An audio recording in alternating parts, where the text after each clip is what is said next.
Jangan lupa subscribe, like, comment, and share.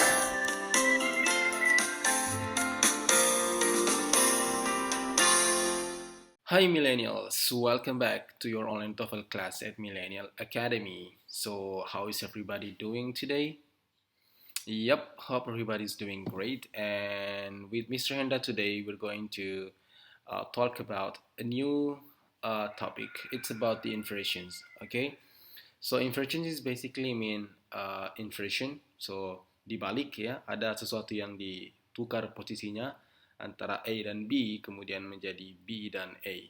Oke, so inversions di sini kita akan membahas tiga hal. Yang pertama kita akan bahas tentang questions, ya pertanyaan. Kemudian kita akan bahas tentang place expression, ekspresi yang menunjukkan tempat. And then the last one we're gonna be talking about the negatives. Oke, jadi ada tiga hal: questions, place expressions, and negatives. So without any further ado, let's just begin with these three sentences. Oke, di sini ada tiga kalimat. He can go to the movies. You would tell me the truth, and she's doing her homework.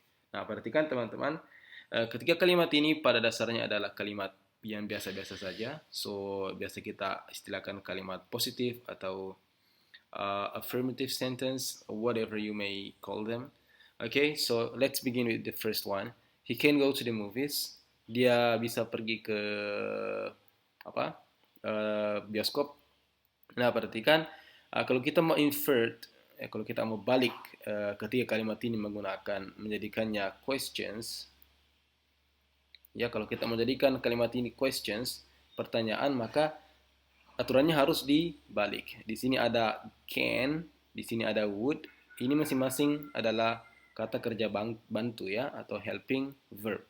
Nah, aturan pertama adalah ketika ingin membuat pertanyaan, maka helping verb dibawa ke depan. Jadi, helping verbnya can kita bawa ke depan menjadi can he go to the movies. Oke. Jadi dengan demikian, kalimat ini menjadi sebuah pertanyaan. It's a question. Why? Because can sebagai helping verb di sini. Jadi adalah helping verb. Dia di-invert, dia dibawa ke depan di hadapan subjeknya. Jadi subjek di sini bukan lagi di depan kalimat karena ada kata kerja bantu yang diposisikan di depannya. So, can he go to the movies? Bisakah dia ke bioskop tonight, malam ini misalnya? Okay, so that's the question. The same thing applies to the second sentence because you also have a helping verb here. Ada would sebagai kata kerja bantu di sini juga. Maka kata kerja bantunya lagi-lagi kita bawa ke depan. So, atau ya, kata kerja bantunya dibawa ke depan. Would you tell me the truth? Okay. Would you tell me the truth? Maukah kau memberitahukan kepada saya kebenarannya? Okay, so it's a question. If you say you would tell me the truth, it's just a statement. Kamu akan memberitahukan saya kebenarannya. But if you say would you tell me, ya, apakah kamu akan memberitahukan kepadaku tentang kebenarannya? So it's a question. You invert the subject and the helping verb. The same thing with the third sentence. So ini adalah is sebagai helping verb, maka langsung kita jadikan is she doing, okay? Okay. Apakah dia sedang mengerjakan tugasnya atau hanya main HP di kamar? Okay, so is she doing her homework? Jadi ketiga kalimat ini adalah contoh kalimat yang memiliki helping verb, masing-masing memiliki kata kerja bantu, yang ketika kita ingin membuat sebuah pertanyaan, maka dia helping verbnya di depan, kemudian subject, kemudian verbnya, ya, kemudian main verbnya, dan seterusnya, embel-embel di belakang ya. So helping verb, subject, dan main verb. Okay, so this is the first part tentang questions. Kemudian ada lagi hal yang kedua tentang questions. Di sini ada, hold on. Di sini kita punya beberapa kalimat lain yang agak berbeda dengan yang tadi. He goes to the movies. Oke, di sini ada subjek, di sini ada verb, subjek ada verb. Nah, bedanya dengan yang tadi apa adalah dua kalimat ini tidak memiliki kata kerja bantu. Jadi setelah subjek he langsung verb goes. Setelah subjek he langsung verb told. Nah, kalau tidak ada kerja bantunya, how to make them a question? It's simple guys. Jadi kalau kalimatnya bentuk present, maka kita akan pakai does atau do. Ya, hanya dua, does atau do. Kalau satu pelakunya kita pakai does, kalau pelakunya banyak kita pakai do. Jadi ini present, ada kata goes di sini. So we would say does, ya, karena di sini cuma satu orang, he, dia. Does he go to, go to the movies? Oke. Apakah dia pergi ke bioskop? So, karena dia tidak ada helping verb, maka kita jadikan does atau do sebagai helping verbnya. Untuk kalimat yang kedua, karena dia told, dia mengindikasikan past, bentuk kedua, maka kalau untuk past kita pakai did. Okay? So you say, did he tell, mungkin kita masuk akal ya. Did he tell you the truth? Apakah dia memberitahukanmu tentang kebenarannya? Jadi teman-teman sekalian, kedua kalimat ini masing-masing tidak memiliki helping verb, sehingga kita menggunakan do atau does untuk kalimat yang konteksnya present, dan kita menggunakan did untuk kalimat yang konteksnya lampau atau past. Okay, I hope this part is clear enough. So let's move on to the next part. Ada juga bentuk pertanyaan yang lain ya. Bentuk pertanyaan yang kita belum ke sini, kita kembali ke sini sedikit. Di sini ada, tadi kita sudah jadikan ini pertanyaan semua kalimat ini. Can he go to the movies misalnya. Nah, kalau kita mau jadikan dia sebagai pertanyaan, tadi kita jadikan can he go to the, gini ya. Nah, ada juga beberapa kata, ini kan pertanyaannya istilahnya yes no question ya. Can he go to the movies? Bisakah dia ke bioskop? Jawabannya yes or no. Yes, he can, or no, he can't. Jadi kemungkinannya hanya yes atau no, atau mungkin maybe ya. Nah, ada yang namanya question words. Ada question atau kata tanya. Nah, tentu teman-teman sudah tahu ini 5W1H ya. 5W plus 1H. Kita ada what, ya, where, when, dan seterusnya ya.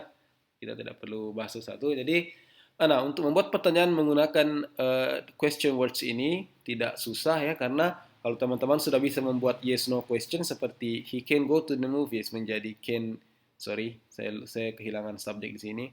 Can he go to the movies? Bisakah dia ke bioskop? Nah, untuk membuatnya WH question atau WH question gampang sekali, tinggal ditambahkan kata tanya di depannya, misalnya when.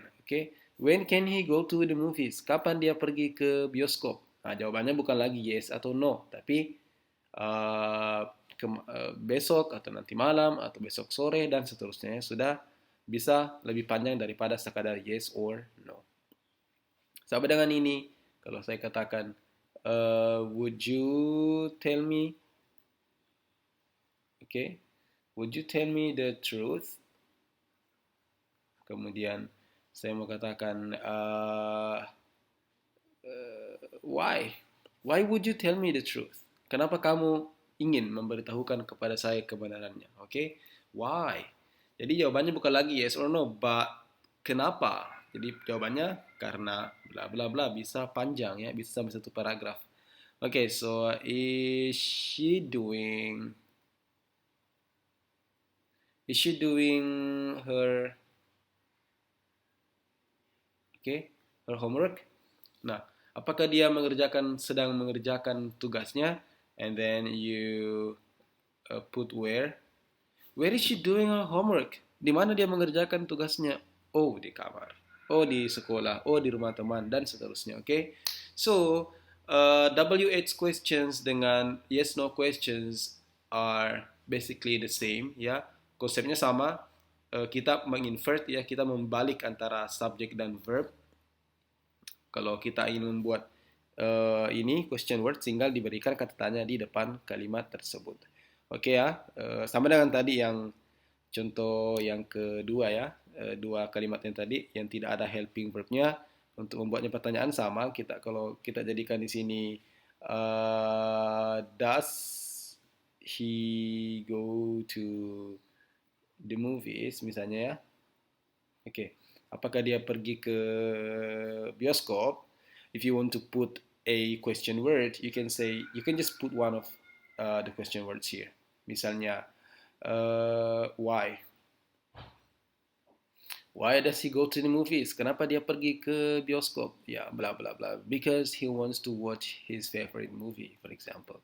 Oke ya teman-teman, so that's the first part. Kita bisa menggunakan yes no questions atau dengan WH questions atau WH questions, tapi pada dasarnya kita tetap menggunakan rumus inversions, oke? Dibalik. Oke, let's move on. Ini bagian yang penting. Nah, sekarang yang membuat WH questions ini terkadang mengecoh di soal TOEFL adalah karena fungsi daripada what ya. Saya mencoba memperbaiki tulisan saya ya. Fungsi daripada what, where, ya, why, how dan seterusnya dan semua kata tanya yang lain. Fungsinya karena pertama dia bisa berfungsi sebagai question word, ya, kata tanya. Tapi di kesempatan lain dia juga bisa berfungsi sebagai yang lain, yaitu sebagai sebatas connections, ya, connector ya. Ingat kemarin kita bahas noun clause, adjective clause, kita beberapa kali menggunakan, bahkan sering kali menggunakan yang namanya kata tanya, tapi pada dasarnya mereka bukan kata tanya, mereka tidak bertanya di situ. Jadi fungsinya ada dua yang sangat-sangat berbeda. Yang pertama, berfungsi sebagai kata tanya, seperti yang sudah kita bahas sebelumnya, and the second function is as a connector, sebagai konektor di sebuah kalimat. Nah, seperti inilah contohnya ya. Jadi kita di sini ada I don't know ya what she is doing. Nah, kalau teman-teman perhatikan ini, what adalah kata tanya, tapi di sini she dengan is tidak dibalik, bukan is she doing. I don't know what is she doing. Ini kalimat yang salah. Kenapa? Karena what di sini bukan sebagai kata tanya, akan tetapi sebagai yes, sebagai konektor. Sama dengan kalimat kedua, I'm quite sure, saya cukup yakin tentang where she went yesterday. Ada where, ada kata tanya where, but, ini salah tulis ya, she seharusnya, ada di sini. Oke, where she went yesterday. Kita tidak katakan where did she go yesterday. Kenapa? Karena memang ini bukan pertanyaan, ini hanyalah sebuah pernyataan. Oke, yang terakhir. Do you know where John is? Oke, perhatikan. Kalau saya bertanya di mana John, saya pasti katakan where is. Saya katakan where is John, kan gitu. Di mana John? Atau where is Anna? Where is Alan? Pasti saya balik. Subjeknya John, ya, kemudian kata kerjanya is, saya pasti balik. Where is John? Tapi karena ini bukan pertanyaan, ya, yang bertanya hanya ini ya, do you know? Ini pertanyaan sehingga di sini ada kata tanya. Tapi ini bukan pertanyaan, bukan lagi pertanyaan, hanya sebuah pernyataan. Do you know where John is? Apakah kamu tahu di mana John? Jadi kata tanya, ya, kata tanya bisa berfungsi dua hal yang sangat berbeda. Yang pertama sebagai question words, sebagai kata tanya, karena memang namanya kata tanya. Yang kedua adalah sebagai konektor, sebagai penyambung dua klausa yang dalam hal tersebut mereka bukan lagi kata tanya, akan tetapi lebih tepatnya they are connectors, connecting two clauses. Oke, itu yang penting sekali. Oke, so let's move on. Di sini ada contoh soal yang bisa kita jawab bagaimana biasanya mereka membuat bingung di soal TOEFL. The liar asked the client. Perhatikan, the liar asked the client why. Di sini ada kata why, perhatikan. Tapi ada tidak kata tanya di sini? Ternyata tidak ada. So, it is not a question. Oke, ini bukan sebuah pertanyaan. Ini hanya sebuah pernyataan. Jadi kalau kita jawab A, ini salah tulis lagi ya. Di sini seharusnya did he do it. Nah, kalau kita jawab why did he do? Oke, sorry. Harusnya ini why did he do? Oke. Kalau kita jawab A, ini salah. Kenapa? Karena why did he do it membentuk pertanyaan. Ini adalah he adalah subjek, sementara do adalah kata kerja, dan did adalah kata kerja bantu yang ditempatkan di depan subjek, sehingga jadinya pertanyaan, why did he do it? Kenapa dia lakukan itu? Ya, itu pertanyaan, but this is not a question. Salah. Why did he? Salah juga.